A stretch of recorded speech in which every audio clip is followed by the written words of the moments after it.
Hey Eureka, you know there was an episode about Dungeons and Dragons, right? You want to help me review it? Dude, that was like weeks ago. What took you so long?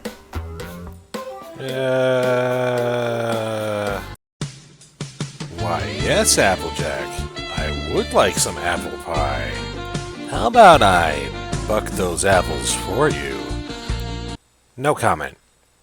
Hey dude, don't make it bad. Take your play style and make it better. Remember to let it into your heart. Then you can start to roleplay better.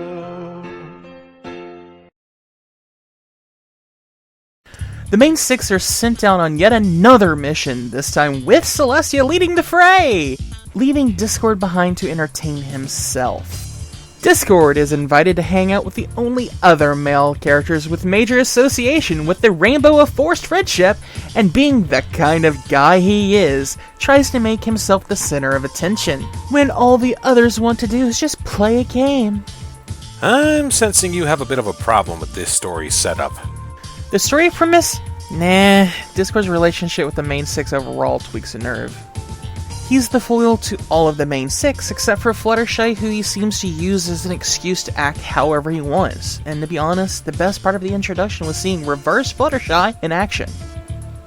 Seriously though, when does go make some friends outside of me mean go find some more doormats you can dominate? Well, I can understand the frustration in dealing with the behaviors Discord seems to be putting off. But we've also seen that he's obviously still learning friendship as a whole. I don't think it's forced. I think he just had a hard time of it. Mostly because he keeps clashing with his personality and the new teachings that he keeps coming across. I agree, this isn't forced. Discord is very selfish when it comes to friendships, and we've seen that time and time again in the show. Even the beginning of the episode was a perfect example of how selfish he is in his friendships. On the same note, we've seen him learn this lesson over and over again. He isn't the center of attention, he can't monopolize others' times, and he can't disrupt other friendships because he's jealous. Discord's lessons stem from the same issue repeatedly, and this is the same issue that I have with Fluttershy. Well, yes and no. We see that Discord displays these same personality flaws again and again. But I have to say that we come across different issues and morals in each episode.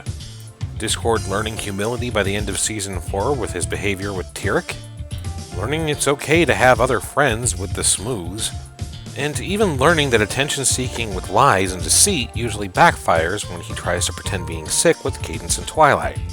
What I do agree with is that Discord's personality quirks are railing against the wall over and over again in each one of these stories. Could it be written better? Yes, but it doesn't necessarily mean it's unbelievable. Maybe the writers could use a bit of variety and have something other than Discord himself be the conflict of the episode. This introduces the weakness of MLP overall. The moral of the story is conveniently ignored after the conclusion of the episode. Applejack is still getting in trouble with her stubbornness, Fluttershy is still a doormat, and Rarity is still letting her materialistic nature get the better of her. Honestly, at this point, we're just beating a dead horse. I think it's more of a weakness of the writers from this season, not so much the MLP overall. After M.A. Larson left, the writers seem to have been coming to the repetition of certain episode plots. This is seen a lot more with the Cutie Mark Crusaders in the early parts of Season 6. At this point, the writers are just doing the best they can. Getting back on track, Discord is left by Fluttershy to meet the guys for their guys' night.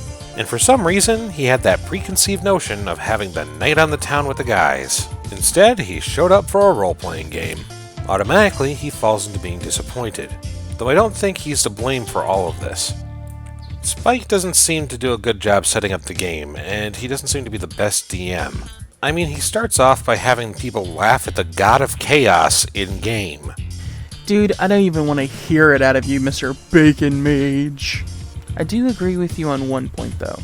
A DM who introduces a new member to the party and to the game has a responsibility to that new player and his current group to aid in the transition from noob to party member. Spike didn't do that. He just handed Discord a pre-made character sheet with no explanation of the rules or what his character could do. Well, while Discord wasn't feeling it to start with, I think there were feelings on both parties. Also, the Bacon Mage was a capable and misunderstood mage who had a passion for the taste of bacon. It isn't my fault that people didn't like it. Magicians of smoke meats aside, Spike laughing is far less painful than what he could have done considering this situation. Remember, low-level characters are easily ganked by low-level encounters with one misplaced or well-placed 20. Yes, but what happened next was just bullheaded on both of their ends. They made fun of a new player and reinforced Discord's want to do anything but the game. The two makes themselves target for his temper later on in the episode. The issue was, they didn't try to make him feel welcome. They started off by letting him join out of pity, and then almost sent him away by the end of it.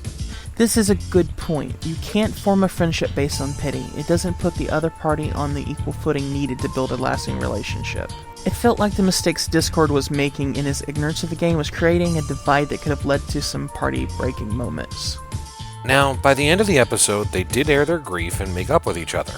They went on to play the game in a more unconventional way, and I will say that the premise of being in the game is something that a lot of players have thought about. Modern games try to help people with creating immersive worlds for players to enjoy themselves in. Though by then you have to wonder, how close is it to the source content once the venue has changed? Still, it was nice to see this perspective even if it was put in with cardboard cutouts. Though I am kind of curious as to what would have happened if Rarity crossed that reality line. For all we know, it would be Rarity in a Princess Leia outfit. Honestly, it'd be closer to Magical Girl with the transformations and the stylish fashion. Rarity has shown herself to be a capable fighter and able to talk herself out of any situation with the manipulative precision of a master spy. So in a world like D&D, she'd be able to hold her own just as much as Unicorn Dark Knight Big Mac. The episode at least ends on a positive note, albeit a bit rushed. It sort of sets that message that the game is meant for more than just the guys, and that everybody can have fun with it. Now, having talked through the episode, were there any parts that you liked specifically, Eureka? The lesson and the conclusion of the episode were actually really good. Not only did we see Discord come out of his shell and apologize, but he actually realized that when he stopped and thought about the game, he realized it could be fun. Then when the girls joined in, it broke the old stereotypes of guys who can't interact with women are the only ones who can play. Let's face it, we've both played with girls in our tabletop games, and they're some of the best role players. I myself liked the scenery, albeit a bit childish with the cardboard cutouts and dice. It was a colorful and creative setup. The backdrop let off that whole it's a game world kind of vibe. This also allowed them to convey a way that let them fight monsters without being too violent in a children's show. The downside to this is that it was too short. It was relegated to the last third of the episode, while they could have made a full episode out of the entire idea. Maybe we might see another game night episode in the future, but for now, I feel they could have done so much more. There are two glaring weaknesses for me this episode. The reduction of tabletop gaming to a weak plot element to bring the bunch of misfit males in the show together, paired with the portrayal of tabletop gaming as a male-only club, as well as the fact that we have to break the cutie to see some of the best aspects of Fluttershy's character. I personally just thought that they could have done a better job introducing the players to the game. They fell short with the potential of getting someone invested with the real version of the tabletop in favor of bringing it to life. I wouldn't say that it was bad or wrong for doing so, but I also think that it sends mixed messages, like playing the game isn't as good as living it, which misses the point. The point of these games is that you're not here to just play it by yourself. It's the point of being with people that you have fun with while you do it.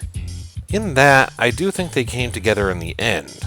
Also, who runs a full campaign with just one DM and another person? A bad DM with one friend. So do we think this holds up in portraying a tabletop fantasy role-playing game? This one's a little tough to answer. I wouldn't go as far as saying this is the typical experience you should expect if you go looking for your first D&D game, but overall it's very reminiscent of some of my early games I DM'd. I also think that this went a little more in the how people think a game should be rather than how it actually is category.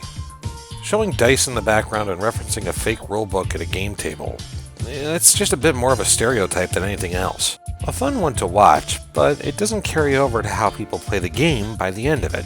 It tries to pay homage to the game, but it falls short. True, but as serious as we like to make our games, it usually breaks down into the giggly mess of a plot this episode made it out to be. Remember, most parties start out like Lord of the Rings and end up like Monty Python. Regardless, does it hold up as a real game? Not really. But they were looking to make a reference to the medium, not relive a night at the table. Overall, I'd give it a passing grade. It's much better portrayal than the old D&D makes you worship the devil treatment it's been getting. As for the moral of the story, if you're going to welcome someone into a new activity, you should try to provide a safe and comfortable space for them to learn it, while not stifling their fun or creativity. For the new player, don't come in with a preformed expectation, especially if you're a guest. And definitely don't try to force your views onto somebody else. I have to agree with Deckard here. As a DM, you cannot bring in new blood and let the old blood let them feel like an outcast. We all know how that feels. As a new blood, try to keep an open mind about everything, and don't let anyone make you feel uncomfortable. The first time you hear, "No girls allowed," you don't want anything to do with that group. A game can go too far, just stay wise, alert, and aware. At any rate, if you'd like to see some more reviews, please hit the subscribe button. Don't forget to hit the like button, leave a comment with your thoughts below. Thanks for staying a while to listen. And as always, be good or be good at it.